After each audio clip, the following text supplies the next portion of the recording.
So ఇప్పుడు ఎవరు voice clear ఉంది sir. Sir sir voice clear ఉందా? ఉంది ఉందండి. నా వాయిస్ ఓకే కదా? రైట్. Okay sir. ఇప్పుడు ప్రైవేటీకరణ ఎవరు ఆపారు అనేది పక్కన పెడితే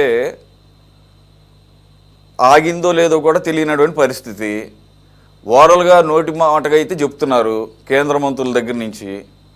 నేను కూడా అనేక సందర్భాల్లో మన డిబేట్ వేదికగా ఈవెన్ పర్సనల్గా కూడా నా అభిప్రాయం కూడా మీరు ఆ చెప్పేదేదో నరేంద్ర మోదీ నోటితో చెప్పించండి, లేదా మిగిలిన మంత్రుల చేత చెప్పించాలనుకుంటే పార్లమెంట్ వేదికగా చెప్పించండి.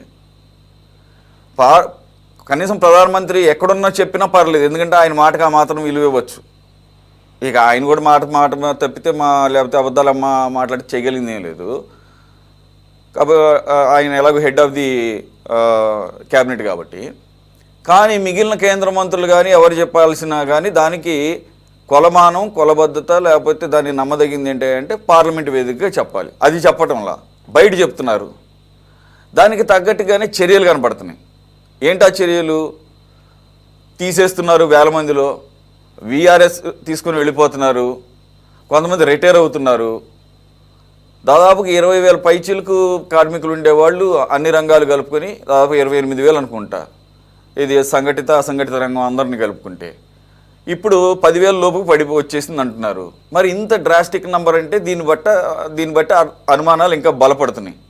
చిత్తశుద్ధి ఉండే లెక్క అయితే అలా ఉండదు కదా. మరోవైపు మీరేం చేస్తున్నారు? మీరు ఇన్ ద సెన్స్ ఈ ప్రభుత్వం ప్రైవేటీకరణ చేయకుండా ఉండాలి అంటే లాభాల్లోకి రావాలి. లాభాల్లోకి రావాలంటే ప్రొడక్షన్ పెంచాలి. ప్రొడక్షన్ పెంచాల్సిందే అంటున్నారు. మరి 300 మంది కార్మికులతో ప్రొడక్షన్ మాత్రం ఎలా పెంచుతారు? ఇప్పుడు ప్రోటోకాల్స్ చాలా ఉంటాయి, వీటికి సేఫ్టీ ప్రోటోకాల్స్ అవన్నీ ఫాలో అవటం లేదని కూడా నిన్న వినపడుతుంది. ఒకటి వెంకటేశ్వర గారు చెప్పినట్లు లోపల ఉన్న ఆక్సిజన్ బబుల్స్ బయటకు వచ్చేయాలి, కొంత టైం తీసుకుంటాయి. అలాగే వాటిల్లో కలిపిన ఏవైతే కొన్ని రా మెటీరియల్ ఉంటుందో అది కూడా క్వాలిటీ తక్కువది కలిపారనేది కూడా వినపడుతుంది. ఎలాయిస్ అంటారు, ఫెర్రో ఎలాయిస్, అట్లాంటి రకరకాల టెక్నికల్ ఇవి ఉంటాయి. అవి వాటన్నిటిలోనూ కాంప్రమైజ్ అయ్యారని చెప్పేసి వినపడుతుంది. ఇవన్నీ ఎదురు కనపడుతుంటే మరి మనకే ఇన్ని డీటెయిల్స్ తెలిసినప్పుడు మీరు కూడా స్టడీ చేస్తుంటారు డిబేట్ల కోసమని. మరి మీ నాయకుడు ఇవన్నీ కూడా ప్రస్తావించకుండా మూలాలు, ఇవన్నీ మూలమైనటువంటి విషయాలు ఎంతకీ కూడా రాజకీయపరమైనటువంటి అంశాలేనా? అరే బాబు, ప్రైవేటీకరణ చేయట్లేదన్న దానికి విరుద్ధంగా ఇవన్నీ కనపడుతున్నాయి. అలాగే కాస్ట్ కటింగ్ మెథడ్లో ఇందాక వెంకటేశ్వర గారు చెప్పినట్టు ఆఖరికి దాని మీద ప్రొటెక్టివ్ షీట్ ఏదో ఉంటుందంట, అది కూడా వేయటం లేదంట ఈ మధ్యకాలంలో. అంటే కాస్ట్ కటింగ్లో దానిలో అది కూడా భాగం చేసినట్టు. ఇంత లోపభూయిష్టంగా క్లియర్గా కనపడుతుంది. అలాగే వాళ్ళు ముందు నుంచే వార్న్ చేస్తున్నారు, మనకు బయటికి తెలియట్లేదు కానీ చిన్న చితక ప్రమాదాలు అక్కడ జరుగుతూనే ఉన్నాయంట. ఈ ద్రవం స్పిల్లేజ్ అవడం అనేది ఇదేం మొదటిసారి కాదంట, కానీ నిన్న జరిగిందేమో అతి పెద్దదన్నమాట. అంతకుముందు అదేంటి బయటికి ద్రవం వచ్చి పడుతోంది అని చెప్పేసి కూడా వినపడి. ఇవన్నీ జరుగుతున్నా కానీ యాజమాన్యం నిర్లక్ష్యంగా వ్యవహరిస్తుందంటే దాని అర్థం దీని పట్ల వాళ్ళకి సీరియస్నెస్ లేదు. మరి ఇవన్నీ కదా ప్రస్తావించాల్సింది. సరే, ఓకే, ఆయన అంత స్టడీ చేశారో లేదు తెలియదు, కానీ ఆ పేపర్లు చూసుకొని చెప్పడమే సరిపోతుంది, పక్కన ప్రాంప్టింగ్ ఇవ్వడమే సరిపోతుంది. ఇకపోతే అసలు ఏంటిది ఇది? మీరు అసలు ఈరోజు వెళ్ళింది పరామర్శగా కాదా? శవాలండి, శవాలు ఉన్నాయి అక్కడ. లేదంటే కనుక క్షతగాత్రులు ట్రీట్మెంట్ జరుగుతుంది. అక్కడికి మంది మార్పులు వేసుకొని గోడలెక్కి పెట్టగోడలెక్కి అక్కడికి ఎక్కి అసలు ఆరుపులు కేకలు ఏంటండి హాస్పిటల్ ఏరియాల్లో? ఇదేం కల్చరు? కనీసం వారించరు. సీఎం ఏంటి, జై జగన్ ఏంటి? అలాగే రోడ్ల మీద వస్తూనే ఉన్నారు ఆడవాళ్ళు. బోర్డులన్నీ ఛానల్స్లో చూపిస్తున్నాయి ఇప్పుడు, సోషల్ మీడియా ఛానల్స్లో. 100 రూపాయలు ఇచ్చి మమ్మల్ని రమ్మన్నారని చెప్పేసి. దీనికి ఇప్పుడు జనాలు రాకపోతే ఏమన్నా ఆయన ఇమేజ్గా ఏమన్నా భంగం కలుగుద్దా? పరామర్శలకు ఎవరన్నా జనం వస్తారని ఎక్స్పెక్ట్ చేస్తారా? ఎలా సమర్థించుకుంటారు సార్? పెద్దలకు 24/7 ప్రేక్షకులకు నమస్కారాలు సార్. ముఖ్యంగా నిన్న జరిగిన దుర్ఘటనలు చనిపోయిన కుటుంబాలకు శ్రద్ధాలు ఘటిస్తూ వాళ్ళ కుటుంబాలను నేను సంతాపం తెలియజేస్తున్నాను. ఈరోజు ఆంధ్రప్రదేశ్ రాష్ట్రంలో కానీ కేంద్రంలో కానీ కూటమి ప్రభుత్వం ఉన్నదా లేదా, డబల్ ఇంజిన్ సర్కార్ ఉన్నదా లేదా, ఆంధ్రప్రదేశ్ ఉండే ప్రభుత్వము కేంద్రం నుండే నరేంద్ర గారి ప్రభుత్వంలో భాగస్వామ్యం ఉన్నదా లేదా? మరి భాగస్వామ్యం ఉన్నప్పుడు ప్రశ్నించవలసింది ఎవరిని? భాగస్వామి ప్రభుత్వం ఉన్నప్పుడు ఇటు టీడీపీ అక్కడ బీజేపీ భాగస్వామ్య ప్రభుత్వం ఉన్నప్పుడు ప్రశ్నించవలసింది ఎవరిని సార్? చేయవలసింది ఎవరు? ఎన్ని వదిలేసి జగన్మోహన్ రెడ్డి గారు వెళ్ళిపోయారు, కొన్ని బ్రోకర్ మీడియా సంస్థలు చెప్తేనే నమ్మేస్తారా? వాళ్ళు ఏమని చెప్తారు సార్? వాళ్ళు ఒక వీడియో పెట్టుకొని కెమెరా పెట్టుకొని తిప్పుకుంటూ వాళ్ళందరూ టీడీపీ ఉన్నట్టు ఎల్లో మీడియా వాళ్ళు చేస్తారా పని? ఏబీ వాళ్ళు చేస్తారు. ఎల్లో మీడియా చేసే బ్రోకర్ పనులు ఇవన్నీ. జగన్మోహన్ రెడ్డి గారి ఇటువంటి పనులు చేయరు. ఈ రోజు గవర్నమెంట్ ఉండేది కేంద్రంలో, నరేంద్ర గారి ప్రభుత్వంలో టీడీపీ ఉన్నది, భాగస్వామ్య ప్రభుత్వం. దానికి జవాబు చెప్పాలి. పాడి త్రినాథ్ గారు చెప్పారు, విశాఖ ఉక్కును సేల్లో కలపండి అని ఎన్నో లేఖలు రాశారు. ఎందుకు కలపలేదు, ఎందుకు చేయలేదు? అంత అభిమానం మీకుంటే ఈ రోజు పచ్చి అబద్ధాలు మాట్లాడుతున్నారు. నిన్న ఒకటి అతను అంటున్న టీడీపీ నాయకుడు జగన్మోహన్ రెడ్డి గారు ఎందుకు వెళ్ళలేదని. జగన్మోహన్ రెడ్డి గారికి వెళ్లాల్సింది అక్కడ ముఖ్యమంత్రి నారా చంద్రబాబు నాయుడు వెళ్ళాలి. అక్కడ జరిగిన ఘటనకు నారా చంద్రబాబు నాయుడు గారు వెళ్ళాలి. ఎందుకు వెళ్ళలేదు? జగన్ గారిని ప్రశ్నిస్తారా? వెళ్ళవలసింది ప్రభుత్వము, తర్వాత ప్రతిపక్షము. అయినా కూడా వైఎస్ఆర్సీపీ నాయకులు అందరికంటే ముందు అక్కడికి వెళ్ళారు. దాన్ని మర్చిపోతున్నారు. పచ్చి అబద్ధాలు. ఈ దేశంలో కానీ రాష్ట్రంలో కానీ కార్మిక సంఘ నాయకులు లేకపోతే కార్మికులు కనీసం మెతుకులు మింగిన మెతుకు కూడా దొరకదు. ఆ కార్మిక సంఘాల నాయకుల పుణ్యమే ఈ రోజు భారతదేశంలో కానీ అన్ని రాష్ట్రాల్లో కానీ కార్మికులు 4 మెతుకులు తింటున్నారు. వాళ్ళకే ఇబ్బంది వచ్చినా కూడా, వాళ్ళ కుటుంబాలను ఎటువంటి కష్టాలు వచ్చినా కూడా ఏ కార్మిక సంఘ నాయకులే ఆదుకుంటున్నారు ప్రభుత్వానికంటే ముందు అని రాష్ట్ర ప్రజలు తెలుసుకోవాలి. ఎక్కడ కూడా అబద్ధాలు చెప్తారా? నారా లోకేష్ ఏంటండి? Who feeds the public? The government is not to feed the public. The public feed the government. The public feed the government. మీరు డబ్బులు ప్రజలు ఇచ్చే డబ్బులతో మీరు బతుకుతూ, మీరు విలాసవంతమైన జీవితాలు వెళ్తూ, స్పెషల్ ఫ్లైట్లలో తిరుగుతూ మీరు జగన్మోహన్ రెడ్డి గారిని జగత్తు చూపిస్తారా? జగన్మోహన్ రెడ్డి గారు చెప్పించారు, మీకు తెలియదా? ఏం చెప్పాలి? వస్తువులు తిరిగినప్పుడు ఘటనలో ₹1 ప్రకటించారా లేదా? అది కంపెనీ వాళ్ళు పెట్టారు, అది చేశారు. కంపెనీ వాళ్ళు ఇవ్వక ముందే ₹1 ఆర్థిక సాయం చేశారు. నిన్న లోకేష్ గారు అంటున్నారు, మేము 25 లక్షలు ఇస్తాము, మా ఇస్తాము, 20 తర్వాత చూసుకుంటాము. ఆ కుటుంబాల బాధ్యత. పెంటయ్య అనే కార్మికుడు 2025లో చనిపోతే నెల లోపల కాంపెన్సేషన్, అతని జీతభత్యాలు, అతని పిఎఫ్, అతని ఇన్సూరెన్స్, అతని రిస్క్ ఇన్సూరెన్స్ అన్ని కలిపి ఇస్తామని చెప్పి ఈ రోజుటికి దాదాపు 1.5 సంవత్సరం అవుతుంది. ఎందుకు ఇవ్వలేదు? అడిగేవాడు ఎవడు ఉన్నారా? అడిగేదే కార్మిక సంఘాలే. వాళ్ళు ద్రోహులా? కార్మిక సంఘాలు ద్రోహులు అంటారా? మీ ఇళ్ళలో చనిపోలేదు కదా, మీరు ఎందుకు వచ్చారు ఇక్కడికి అంటారా? ఇంతకంటే దుర్మార్గం, పరివర్తన రాజకీయాలు చేసే లోకేష్ వెంటనే కార్మిక సంఘాలకు క్షమాపణ చెప్పాలని డిమాండ్ చేస్తున్నాను. ఈ రోజు ₹25 లక్షలు అంటున్నారు. రేపు అది కూడా గట్టి ఉండదు. ₹25 లక్షలు ఇచ్చిన తర్వాత అయిపోయింది. ఎవరు ఏం చేయగలుగుతారు? వెంటనే గట్టి లేదు. 1 నెలలు ఇస్తేనే కాంపెన్సేషన్, 1.5 సంవత్సరానికి గట్టి లేదు. 25 లక్షలు ఎవరు ఇస్తారు? యాజమాన్యం ఇస్తుంది. ప్రభుత్వం ఏమిస్తో చెప్పండి.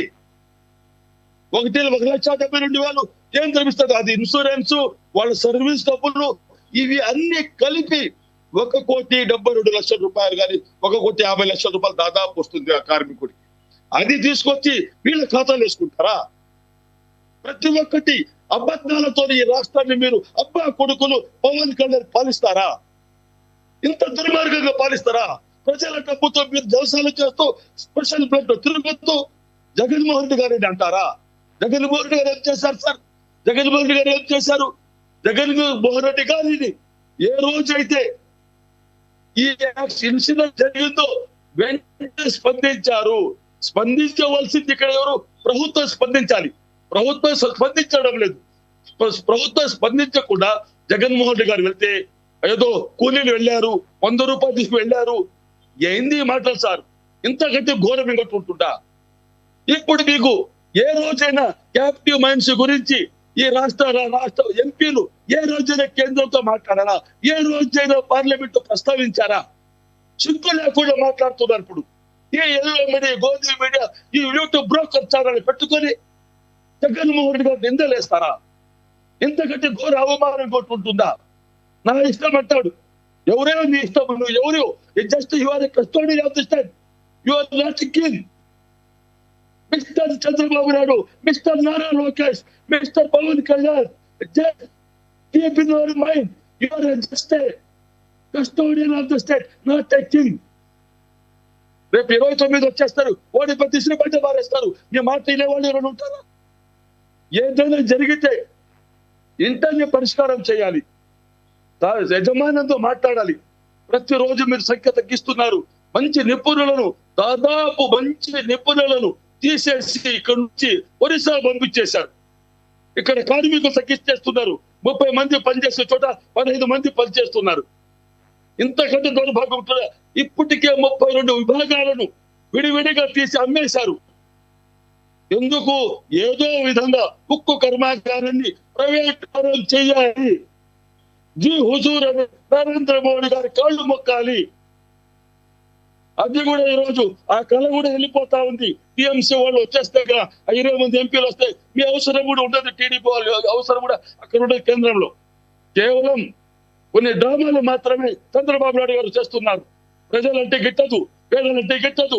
కేవలం ధనికుల కోసం, డబ్బు ఉన్న వారి కోసం పనిచేసే ఏకైక ముఖ్యమంత్రి చంద్రబాబు నాయుడు గారు.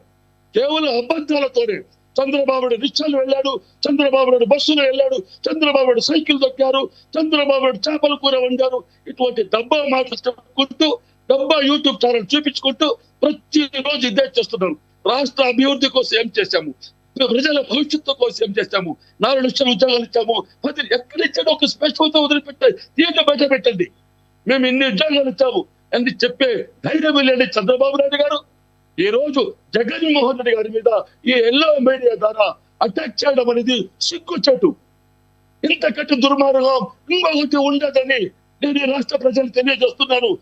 రాష్ట్ర ప్రజలారా గ్రహించండి. కార్మికులారా, కర్షకులారా, మీరు కనీసం ఇక్కడ కళ్ళు తెరవండి. ఓకే మహేంద్రన్ గారు, మీరు మాట్లాడినంత ఘాటుగా అసలు ఫస్ట్ ఆఫ్ ఆల్ నాకు ఒకటి క్లారిటీ ఇవ్వండి. ఇప్పుడు ఇది వైజాగ్ స్టీల్ ప్లాంట్ ఏ ప్రభుత్వ ఆధ్వర్యంలో నడుస్తుంది? రాష్ట్ర ప్రభుత్వం యొక్క సంస్థ, కేంద్ర ప్రభుత్వ సంస్థ? ఫస్ట్ అది క్లారిటీ ఇవ్వండి. కేంద్ర ప్రభుత్వ సంస్థ. దానిలో ఉంచాలన్నా తీసేయాలన్నా, రిక్రూట్మెంట్ జరపాలన్నా తీసేయాలన్నా కేంద్ర ప్రభుత్వంలో ఉన్నటువంటి దాని కన్సర్న్డ్ మినిస్ట్రీకి సంబంధించింది. అది మీరు తప్పేం లేదు. ఒక్క నిమిషం టీడీపీ కూడా ఎన్డీఏలో భాగస్వామి కాబట్టి ప్రశ్నించవచ్చు. కానీ ఒక్క నిమిషం ఆగండి సార్, ఒక్క నిమిషం ఆగండి. మీరు మాట్లాడిన దాన్ని నేనేమి తప్పుపట్టను. మీరు ఇంతే ఘాటుగా లేకపోతే మీ నాయకుడు కానీ కేంద్ర ప్రభుత్వాన్ని మరి ప్రశ్నించడానికి ఎందుకు మీకు నోళ్ళు రావడంలో అర్థం కావడం లేదు. భయమా, భక్త్యా, లేకపోతే అనధికార మిత్రుడు కాబట్టి ఆ రకంగానా, లేకపోతే నన్ను ఇదేంటి దత్తపుత్రుడు అన్నాడు కాబట్టి దానికి రుణం తీర్చుకోవడమా? మరి ఇది కేంద్ర ప్రభుత్వ సంస్థ, కేంద్రాంతి బాధ్యత అని తెలిసి కూడా రాష్ట్ర ప్రభుత్వాన్ని ఏమనొద్దని నేను అంటం లేదు. వీళ్ళ బాధ్యత వీళ్ళకి ఉంటుంది. అసలు మొత్తం అక్కడ యాక్టివిటీస్ మొత్తం మీద నిర్ణయం తీసుకునేది కేంద్ర ప్రభుత్వం. కేంద్ర ప్రభుత్వాన్ని ఒక మాట అంటానికి మీకు ఎందుకని నోళ్ళు రావటం లేదు, పెగలటం లేదు ఎప్పట్లాగానే? సార్ సురేష్ సార్, మా నాయకుడు 2021లో 2 సార్లు లేఖలు రాశారు. లేఖలు రాయొచ్చు, ఉపయోగం ఉంది. ఇప్పుడు నాకు ఒక అమ్మాయి ఇష్టం ఉంది కదా అని 10 రాస్తానండి లవ్ లెటర్లో. నాకు రిప్లై రావాలి కదా, ఎస్ ఆర్ నో అని రిప్లై. మీరు లెటర్లు రాయటం వల్ల ఉపయోగం ఏం జరిగింది? మీరు లెటర్లు రాయటం వల్ల ఉపయోగం ఏం జరిగింది? మీరు లెటర్లు రాయటం వల్ల పరివర్తన జరిగిందా? ఇంకా మాట్లాడేది ఒక్క నిమిషం ఆగండి, ఒక్క నిమిషం గుర్తు చేస్తాను. ఒక్క నిమిషం ఆగండి సార్, ఒక్క నిమిషం ఆగండి. మీరు మాట్లాడినప్పుడు ఎవరు మిమ్మల్ని ఆపలేదు కదా. మరి అంత చిత్తశుద్ధి ఉంటే కనుక, లెటర్లు రాసేటటువంటి చిత్తశుద్ధి ఉంటే కనుక, దాంట్లో లెటర్లో కనుక చిత్తశుద్ధి ఉంటే, మరి ఆయన కాలంలోనే, మీ ప్రభుత్వ కాలంలోనే ప్రభుత్వ ప్రధాన కార్యదర్శిగా పనిచేసిన ఎల్వి సుబ్రహ్మణ్యం గారు ఒకానొక సందర్భంలో నన్ను జగన్మోహన్ రెడ్డి గారు ఇది ఎలాగో ప్రైవేటీకరించేస్తారు, దీన్ని తీసేస్తామంటున్నారు, స్టీల్ ప్లాంట్ తీసేస్తే 30-35 వేల ఎకరాలు ఉంటుందంట కదా. మరి ఇక్కడ అమరావతి కూడా మనం అంతే కదా, అక్కడ ఇదేంటి సేకరించింది. మనం ఎలాగో అమరావతిని ముందుకు తీసుకెళ్లే ఆలోచన లేదు కాబట్టి మనం ఆల్రెడీ ప్రకటించేసాం కాబట్టి వైజాగ్ కూడా రాజధాని అని చెప్పేసి ఇక్కడ రాజధాని కడితే ఎలా ఉంటుంది వైజాగ్ స్టీల్ ప్లాంట్ ప్లేస్లో అన్న మాట ఎందుకు వచ్చింది? మరి ఎల్వి సుబ్రహ్మణ్యం అని అబద్ధం చెప్పాడా? చెప్పండి సార్. ఇక్కడ జరుగుతున్నది కేంద్రంలో టీడీపీ ప్రభుత్వం, భాగస్వామ్య ప్రభుత్వం. మాట్లాడిన సొంత టీడీపీ ప్రభుత్వం. అదే కాదంటలేదు. మీరు రాష్ట్ర ప్రభుత్వాన్ని విమర్శించిన స్థాయిలో కేంద్ర ప్రభుత్వాన్ని ప్రశ్నించడంలో ఎందుకు విఫలమవుతున్నారు? జగన్మోహన్ రెడ్డి గారు కేసులు అడ్డు వస్తున్నాయా, లేకపోతే అనధికార మిత్రుడనా? మీరు ప్రశ్నించండి. కేంద్ర ప్రభుత్వం బాధ్యత ఇక్కడ ఎక్కువ ఉంది కదా, ఎక్కువ కదా, అసలు 100% వాళ్ళదే బాధ్యత. సార్ 2022లో ప్రధానమంత్రి నెహ్రూ గారు మాట్లాడారు సార్ విశాఖపట్నంలో ప్రైవేటీకరణ జరిగేదానికి. దాని గురించి ఇప్పుడు సంగతి మాట్లాడండి.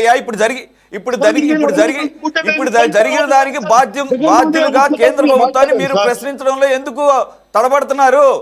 మోదీని ఎందుకు ప్రశ్నించడం లేదు? మోదీ పేరు ఎత్తి మాట్లాడడానికి మీకు ఎందుకు తగ్గిపోతున్నాయి? అయ్యా మాకు అన్యాయం జరుగుతుంది, మాకు అన్యాయం జరుగుతుంది, ఇది మేము కొంటాము, ఈ ఉక్కు పరిశ్రమ మేము కొంటాము, ఎవరు కొనేది? ప్రభుత్వం తీసుకుంటుంది, ఆ డబ్బులు మేము ఆంధ్రప్రదేశ్ ప్రభుత్వం కట్టుకుందని చెప్పి క్లియర్ గా చెప్పారు. అదే సార్, అందు గురించే కలెక్టర్ దగ్గర అదే వినండి, వినండి మీరు మాట్లాడినప్పుడు ఈ రోజు అందు గురించే సార్ కాదు కొనేసో లేకపోతే ఎత్తేసో దాని ప్లేస్ లో రాజధాని కడదామన్న మాట వచ్చిందా? మరి అందు గురించి వచ్చిందా? స్టీల్ ప్లాంట్ లేపేయాలన్న ఆలోచన ఎందుకు వచ్చింది?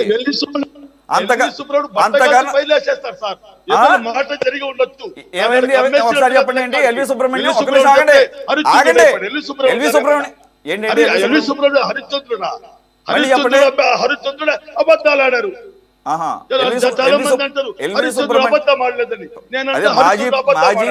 మాజీ ప్రభుత్వ ప్రధాన కార్యదర్శిగా పనిచేసిన ఎల్వి సుబ్రహ్మణ్యం అబద్ధం ఆడాడు అంతే కదా. అబద్ధం ఆడాడన్న సంగతి మీరు మీ నోట్లో నుంచి ఎందుకు రాలేదు? మరి ఎందుకు ఖండించలా ఇప్పటి వరకు జగన్మోహన్ రెడ్డి గారు? ఎందుకు ఖండించారు సార్? ప్రతి దారిలో మాట్లాడుతాడు, దారిని పోయేటట్టు అవుతాడు. ఎల్వి సుబ్రహ్మణ్యం దారిని పోయేటట్టు అవుతాడు.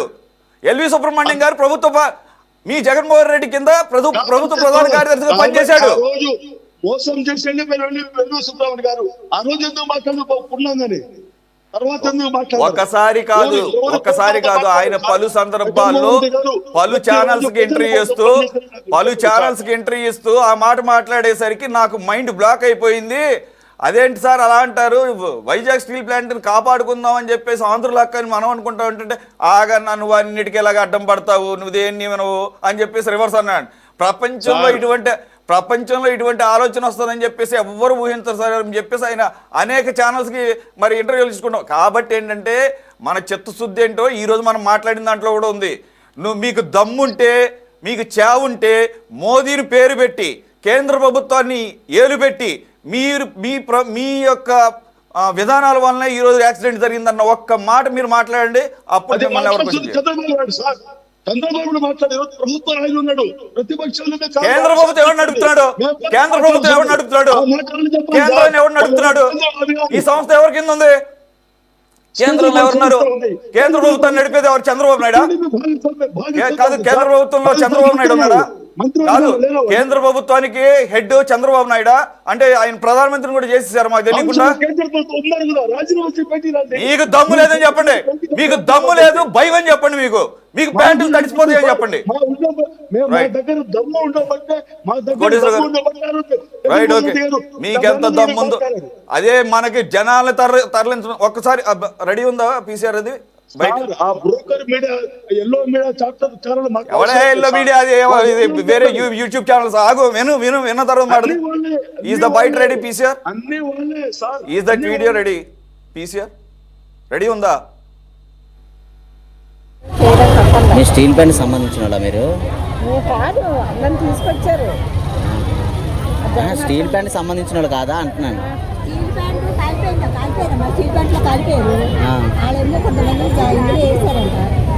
మీరు అంటే మీరు స్టీల్ ప్లాంట్ సంబంధించిన వాళ్ళ డబ్బులకి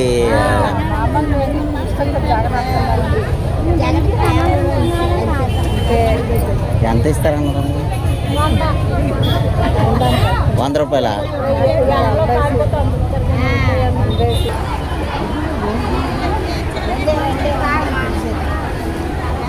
దేనికి వచ్చారమ్మా ఇదంతా? జగనన్న వస్తాను స్టీల్ ప్లాంట్కి సంబంధించిన వాళ్ళు కాదు కదా మీరు? కాదు కానీ అతను వస్తాడని పిలిచారండి. అల్లిపురం. చాలే, అర్థమైపోయింది. వినపడాల్సింది వినపడింది కదా. సార్ కోటేశ్వర గారు, ఓకే, పరామర్శించాలి. ప్రధాన ప్రతిపక్ష నేత వెళ్ళారు. సార్ డ్రామా సార్ అంతా అది టీడీపీ అది పెద్ద డ్రామా సార్. ఏదో రోడ్ల మీద తండోపతండాలుగా వస్తున్నది డ్రామా. తండోపతండాలుగా అమాయకులుగా 100 రూపాయల కోసం వచ్చారు. వాళ్ళని కూడా తప్పు పట్టకండి, సార్. ఏదో 100 రూపాయలు ఆశపడి వచ్చారు. మీరు ఆగండి సార్, వాళ్ళని కూడా తప్పు పట్టకండి. వాళ్ళని కూడా డ్రామాటిస్ట్ ఆగండి. అదే ఇప్పుడు మీరు చేసిన అలాగే ఉన్నాయి కదా. మీరు పరామర్శలు ఇస్తూ ఇదేమో మొదటిసారి. ఆ పరామర్శలకు వెళ్ళేటప్పుడు కూడా జనాన్ని వేసుకుపోవటం, దండాలు పెట్టుకుంటూ, ర్యాలీలు చేసుకుంటూ పొద్దున్న సాయంత్రం వరకు మళ్ళీ ఒక 2-3 తొక్కిచ్చి చంపేయడం, ఇది మన కొత్త ఏం కాదు కదా. అందుకని మరి అంటే జనాలు వదిలేసేమంటారు. Right, okay. మన గతంలో ఇవన్నీ కూడా వాటినే. మీరు ఆగండి సార్, టైం లేదా. మీరు చాలాసేపు మాట్లాడారు, మేము అడ్డుపడలేదు. ఆగండి, మీరు కాసేపు ఆగండి. ఇదే వాయిస్ తో మీ నాయకుడిని కూడా కేంద్ర ప్రభుత్వాన్ని క్వశ్చన్ చేయమనండి, మొయినుద్దీన్ గారి వాయిస్ తో. ఓకే కోటేశ్వర గారు.